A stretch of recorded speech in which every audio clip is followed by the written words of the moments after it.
Praise the Lord. जय मसीह की। यह वीडियो केवल मसीहियों के लिए बनाया गया है जिन्होंने अपना जीवन प्रभु यीशु मसीह को दिया है। इस वीडियो से हमारा मकसद किसी व्यक्ति, जाति, धर्म अथवा संस्थाओं को ठेस पहुंचाना या उनके अनुयायियों का अपमान करना नहीं, बल्कि बाइबल की शिक्षाओं को आम लोगों तक पहुंचाना है। मुमकिन है कि बाइबल की ये शिक्षाएं कुछ लोगों की विचारधाराओं से मेल नहीं खाती, अतः उनसे अनुरोध है कि वे खुद को इस वीडियो से दूर रखें ताकि उनकी विचारधाराओं को ठेस न पहुंचे। आइए अब हम परमेश्वर का जीवित और सामर्थी वचन सुनते हैं भाई पॉल राजू के द्वारा। Praise the Lord. मैं पिता परमेश्वर को धन्यवाद देता हूं कि उसने एक सुंदर समय दिया, एक सुंदर उपस्थिति दी कि मैं आपके सामने परमेश्वर के सुंदर वचन के साथ फिर से उपस्थित हो सका।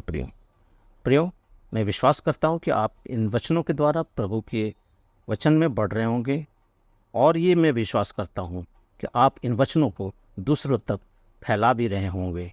इसे सब्सक्राइब कर इसे शेयर करके बहुतों के जीवन में आप आशीष का कारण भी बन रहे होंगे। मैं विश्वास करता हूं इस बात का। आइए प्रियो, आज का जो हमारा विषय है वो है, क्या हम घुटनों में बैठकर ही प्रार्थना कर सकते हैं? क्या हम इसे और सादा शब्दों में कहें तो क्या हमें कोई दूसरी तरीके से प्रार्थना करना उचित नहीं है? क्या घुटने में ही प्रार्थना करना अनिवार्य है? आइए इसके विषय में बाइबल हमें क्या बतलाती है।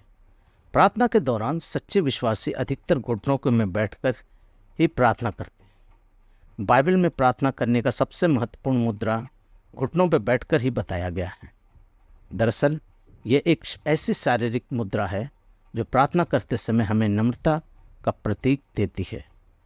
मैं बाइबल के कुछ रेफरेंस आपको बताऊंगा, जो मैं पढ़ूंगा नहीं बल्कि आपको बताऊंगा, वो आप देख लीजिएगा।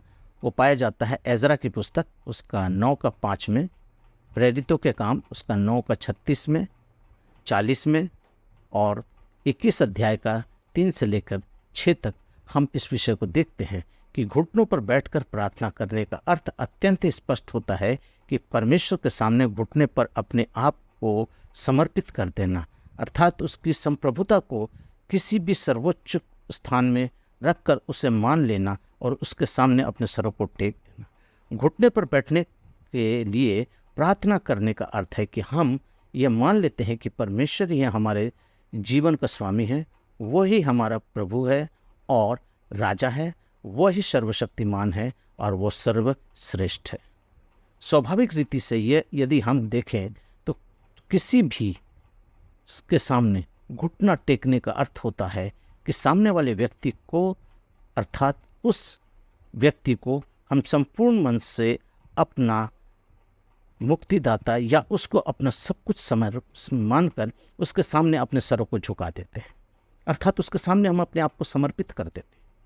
केवल यही कारण है जिसकी वजह से घुटने के बल बैठकर प्रार्थना करने की महत्वता हमें बाइबल में बतलाई गई है। यशाया की पुस्तक उसका 45वां अध्याय उसके 23वें पद में लिखा है, प्रत्येक घुटना मेरे सामने झुकेगा और प्रत्येक मुख मेरी शपथ खाएगी।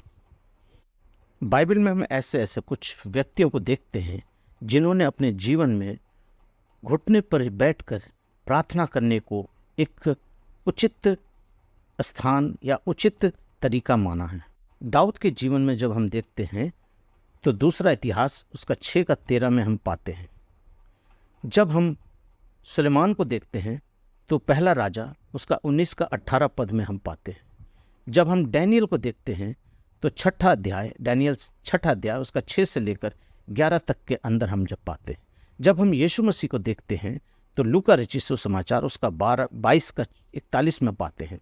जब यीशु मसीह के चेले प्रेरितों को जब हम देखते हैं तो प्रेरितों के काम उसका 9:40 और 21:5 में हम ये पाते हैं कि उन्होंने घुटनों के पर बैठकर ही प्रार्थना करने को बल दिया।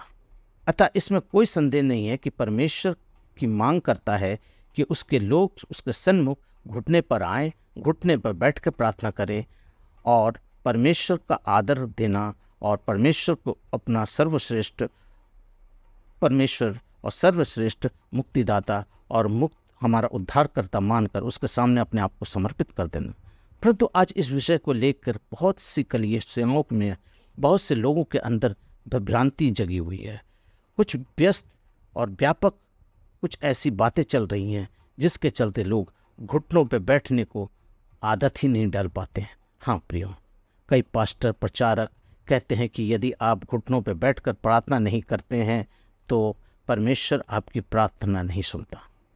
वही दूसरी ओर यदि कोई विश्वासी किसी पास्टर या प्रचारक से कहता है कि उसके घुटनों में दर्द रहता है, उसके लिए आप प्रार्थना करें, तो वह तुरंत प्रचारक कहता है कि आप घुटनों में बैठकर प्रार्थना नहीं करते, आप घुटनों में बैठकर प्रार्थना नहीं करते, इसलिए आपके घुटनों में दर्द है, इसलिए आपके घुटनों में दर्द है। प्रियो, आज कुछ ऐसे हैं मसीही पास्टर प्रचारक, कुछ ऐसे लोग हैं जिन्होंने परमेश्वर के वचन को तोड़कर और उनको इस तरीके से कलीसियाओं में विश्वासियों को इस तरीके से हस्तक्षेप कर रखा है उनके जीवन में कि उनके अंदर जो मनोबल है वो टूट जाता है, ना कि उनको प्रोत्साहित करने की वजह से, बल्कि उनको डिमोरलाइज करके उनको उनके विश्वास से भटका देते हैं। कई पास्टरों ने एवं प्रचारकों ने, मैंने स्वयं इस संदेश को सुनते हुए पाया है, यदि किसी मसीह के जीवन में आंसू, प्रार्थना और घुटने का जीवन नहीं है तो वो मसीह नहीं है। हाँ प्रियो, ये सच्चाई है, ये सच्चाई है कि आज बहुत से सच्चे मसीह के दास हैं, मसीह के लोग हैं कि आपको घुटने में आने को बल देते हैं, लेकिन आज बहुत से ऐसे लोग हैं जो आपके घुटने में तकलीफ़ होने की वजह से, आपके पैर ना होने की वजह से, आपकी टूटी हुई हड्डी की वजह से आपके घुटने में बल नहीं है, आप घुटना नहीं टेक सकते, लेकिन उन्होंने आपको प्रोत्साहित नहीं किया बल्कि आपको डिमोरलाइज कर दिया है। जैसा कि मैंने पहले भी कहा है, कुछ पास्टर प्रचारक अपने स्वयं के अनुभव को धर्म सिद्धांत बनाते हैं, उन्हें जबरन दूसरों पर थोपते हैं और उसका प्रयास करते हैं कि यह बहुत ही भयानक बात है। यदि किसी मसीह के घुटनों में बैठकर प्रार्थना करने का अनुभव है तो यह बहुत ही अच्छा है। वो परमेश्वर को भी भाता है कि उसकी संतानें उससे अपने जीवनों में आदर, महत्वपूर्ण स्थान दे। परंतु यदि किसी के कारणवश उसके घुटने में कोई तकलीफ़ है, कोई चोट है, कोई ऐसी गलतियां हैं जिसके चलते उनके टांग नहीं है, तो वो मजबूर हैं। उनकी बीमारी, उनकी मजबूरी, उसकी अस्वस्थता, उनकी चोट, उनकी दुर्बलता, किसी भी कारण से यदि वो घुटने में प्रार्थना नहीं कर पाते हैं तो प्रभु उनकी परिस्थितियों को समझता है, जानता है कि हमारी बेटी, हमारा बेटा, हमारा वो विश्वासी किन परिस्थितियों में है कि आज वो हमारे सामने घुटना नहीं टेक पा रहा है।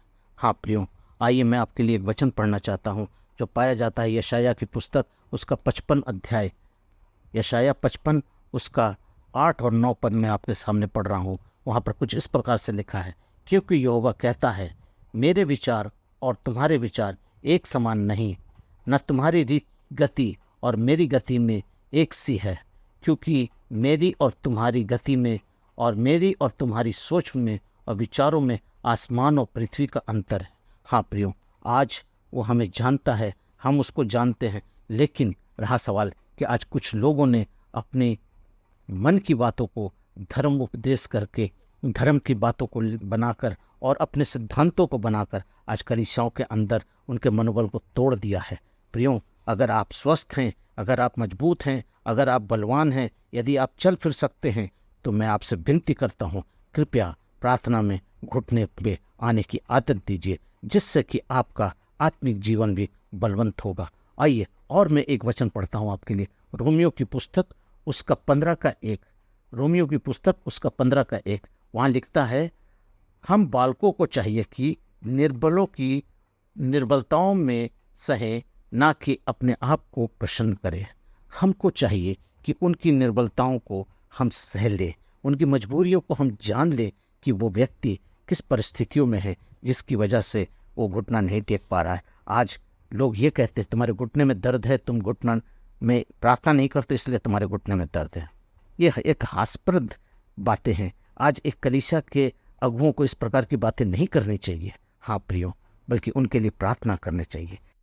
मेरे प्रियो, मैं आपको एक बात बताना चाहता हूँ कि बाइबल में प्रार्थना के लिए और प्रार्थना को एक महत्वपूर्ण स्थान दिया गया है, उस पर बल दिया गया है कि एक विश्वासी प्रार्थना करे, न कि केवल मसीहों के द्वारा प्रार्थना की जाने वाली तरीकों को लेकर, उसके दिन समय को लेकर, उसके तरह तरह के उस पर सवाल खड़े किए जाएं। आज बहुत से लोग कहते हैं कितनी देर प्रार्थना करना चाहिए, किससे प्रार्थना करना चाहिए, किस व्यक्ति को प्रार्थना नहीं करना चाहिए, और तरह तरह की बातों से आज एक विश्वासी का जीवन जो है वो खराब होते जा रहा है। हाँ प्रियो, मैं आपको बताना चाहता हूँ कि आप किस परिस्थिति में हैं ये आप पर निर्भर करता है। लेकिन अगर आपका रोल मॉडल यीशु मसीह है तो आप यीशु को देखिए, उसका पीछा करिए। अगर कोई नाच कर स्टेज पर प्रार्थना करता है, उससे आपको देखने की आवश्यकता नहीं है। कोई गा कर प्रार्थना करता है, उससे आपको देखने की आवश्यकता नहीं। आप यीशु को देखिए और यीशु को अपना रोल मॉडल मानकर यीशु के पीछे चलिए और यीशु के वचन के अनुसार उसकी बताई हुई बातों पर आप अपना जीवन व्यतीत कीजिए, क्योंकि परमेश्वर का वचन कहता है एक दिन यही वचन हमें न्याय के सामने खड़ा करेगा। हाँ प्रियो, मैं आपसे विनती और निवेदन करता हूँ कि आप हमारे साथ इस विषय को जब सुन रहे हैं तो अपने आप को तैयार करिए और देखिए कि परमेश्वर का वचन आपके जीवन में किस प्रकार से क्रिया करता है। मैं आपके लिए बाइबल से एक अंत में कुछ पदों को पढ़ना चाहता हूँ जो आपको आत्मिक जीवन में बढ़ोतरी के लिए बहुत ही लाभदायक होगा। आइए मेरे साथ निकाल लीजिए लूका रचित सुसमाचार उसका 22वां अध्याय, उसके 40वें पद से मैं कुछ पद पढ़ूंगा आपके सामने। वहाँ इस प्रकार से लिखा है, उस जगह पहुंचकर उसने उनसे कहा, प्रार्थना करो कि तुम परीक्षा में ना पड़ो। अर्थात प्रभु यीशु मसीह ने अपने चेलों को गेत्सेमनी के बाग में यह निर्देश दिया कि तुम प्रार्थना करो। हर एक व्यक्ति को मेरा प्रभु आज ये निर्देश देता है कि तुम प्रार्थना करो ताकि परीक्षा में ना पड़ो। और आगे को वचन कहता है, और वो आप अपने से अलग एक ढेला फेंकने की दूरी पर गया। अर्थात अपने आप को उनसे, अपने चेलों से थोड़ी दूरी पर ले गया और थोड़ी सी दूरी पर जाकर उसने घुटने टेक कर प्रार्थना करने लगा। हालेलुया। प्रियो, ये जब मेरा यीशु घुटना टेक कर प्रार्थना कर सकता है तो हम और आप क्यों नहीं कर सकते? क्या हमारे सूट का लाइनिंग खराब हो जाएगा? हमारे पैंट की क्रिच खराब हो जाएगी? हमारा आयरन टूट जाएगा शरीर कपड़े का?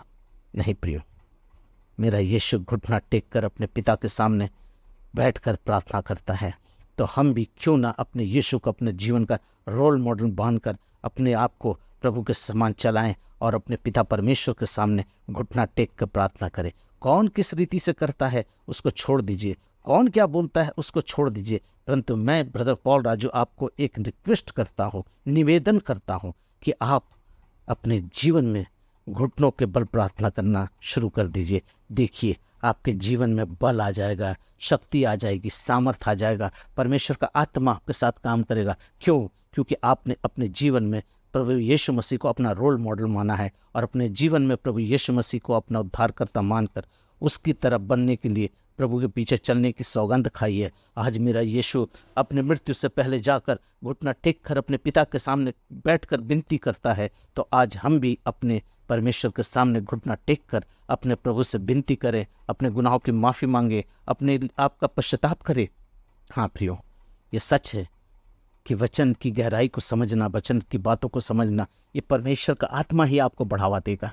अगर इस वक्त आपका आत्मा में, आपके अंदर परमेश्वर का आत्मा क्रिया कर रहा है, तो प्रियो मैं आपसे निवेदन करता हूँ कि आप इसी वक्त निर्णय लीजिए कि आज से मैं अपने घर में, अपने जगह पर, जहाँ भी मैं प्रार्थना करूँ, मैं घुटना टेक कर प्रार्थना करूँगा। अगर कलीसिया में हैं तो बैठ जाइए, कलीसिया में जिस चेयर पर आप बैठते हैं उसके सामने बैठ जाइए। अगर आप घर में हैं तो अपने पलंग पे बैठ जाइए। अगर आप अपनी कुर्सी में हैं तो नीचे बैठ जाइए। हाँ प्रियो, अपने परमेश्वर के सामने अपने आप को समर्पित कर दीजिए, घुटने पे आ जाइए। देखिए आपका जीवन बदल जाएगा। मैंने इस बात को अपने जीवन से अनुभव किया है, इसलिए मैं आपको इस बात को बता रहा हूँ कि मैंने घुटना टेका और मेरा जीवन बदल गया।